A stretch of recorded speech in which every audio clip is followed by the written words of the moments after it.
let us better understand this Banger's algorithm using an example. Okay, so we have 5 different processes P0 through P4 and 3 different resource types: A with 10 instances, B with 5 instances, and C with 7 instances.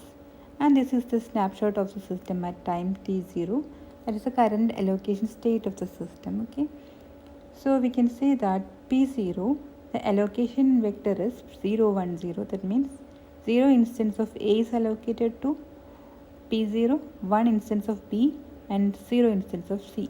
Like that, all the processes are allocated with this much instance for the time being, and maximum they require this much.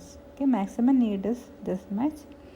So based on the current allocation, the free resources are like this: 3 instances of A and 3 instances of B, then 2 instances of C are currently available after allocating this much for different processes. Now coming to the actual implementation, first we have to find out another matrix that is called need matrix. So we have given the current allocation and total need for each processes. Based on this, the future requirement or current requirement of different process should be calculated.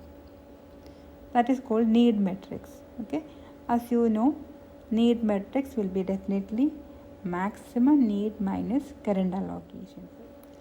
So we have to find the need matrix, which will be the max matrix minus allocation matrix. So by that we can find out the need matrix. Okay,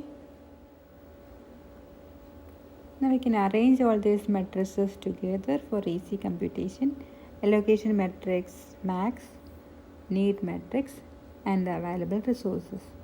Now we have to do is, we have to find a process such that its future requirement, that is need value, is less than or equal to available. That is, this requirement can be satisfied by the available resources.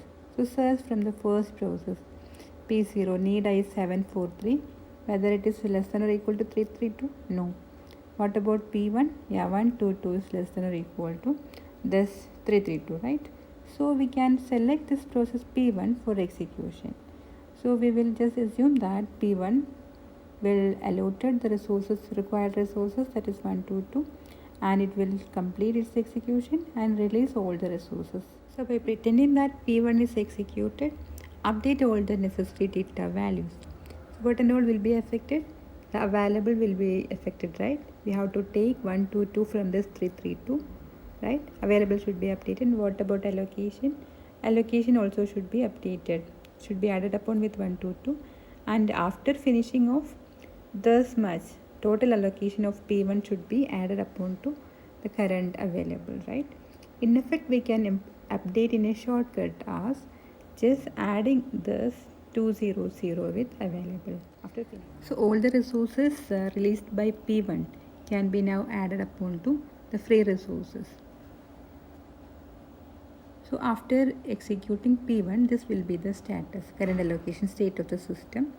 Now we have 532 as the available resources and P1 is now finished. Now see any other process for which this available resource can be used for allocation. Yeah, what about P2? No, it cannot be satisfied. What about P3? Yeah, 0 1 1, it is less than 532. So now P3 can be allocated. It can give the requested resources, it will execute, and after finishing its execution it will release all its resources. So that also can be added upon to available resource. Actually we have to reduce the 0 1 1 minus available, then add upon the total resources allocated to P3 to this available. In short, we can do it in as a shortcut, like just adding the earlier requested resource to the current available resource to get the total free resources. Now P3 also got executed. Now we have the current available resources 743. With this 743, which one can be satisfied? So two different candidates are there, right? We have this P0, P2 also can be satisfied, P4 also can be satisfied. Usually we will go in a sequence for searching. So we are here now.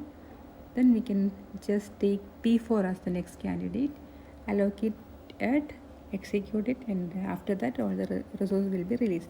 So this 002 also will be added upon to 743. Okay. So this will be the current scenario.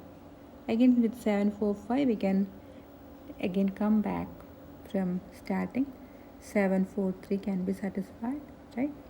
After 743 this allocation also can be added upon to this 755, and that can be used for allocating P2. After getting P2 also executed, all the resources will be free. So now we are done. We have completed all the processes in some order, right?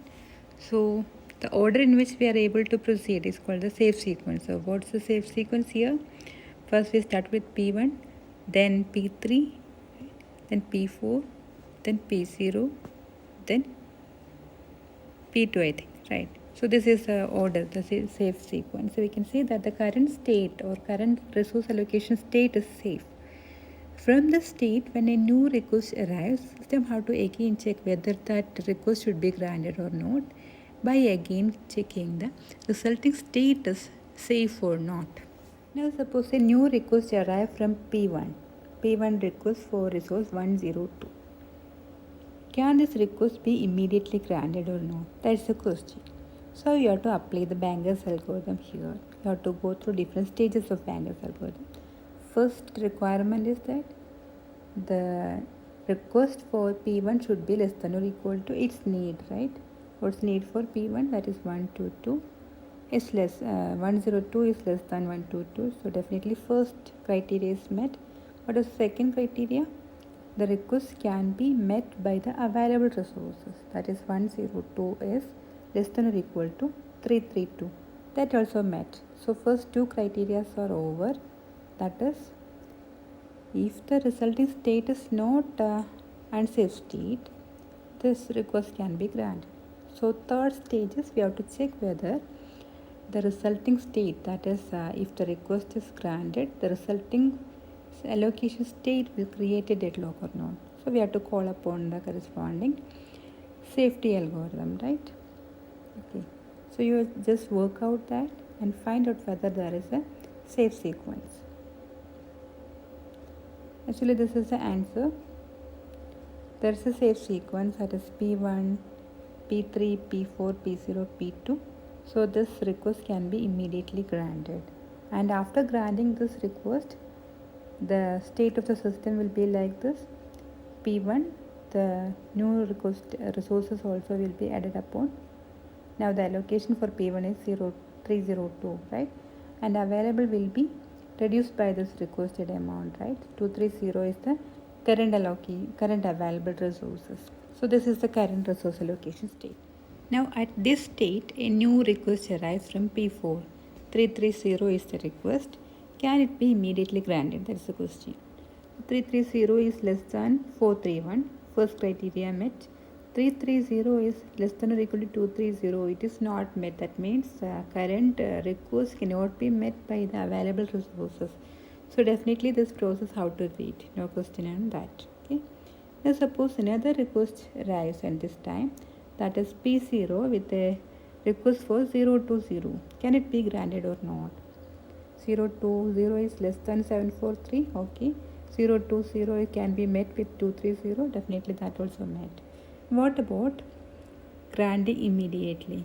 So we have to check whether if this request, if granted, will result this system in a safe state or not. Call upon the corresponding safety algorithm, okay, and work it out, find out the answer and send me as a comment to this video. Okay, thank you.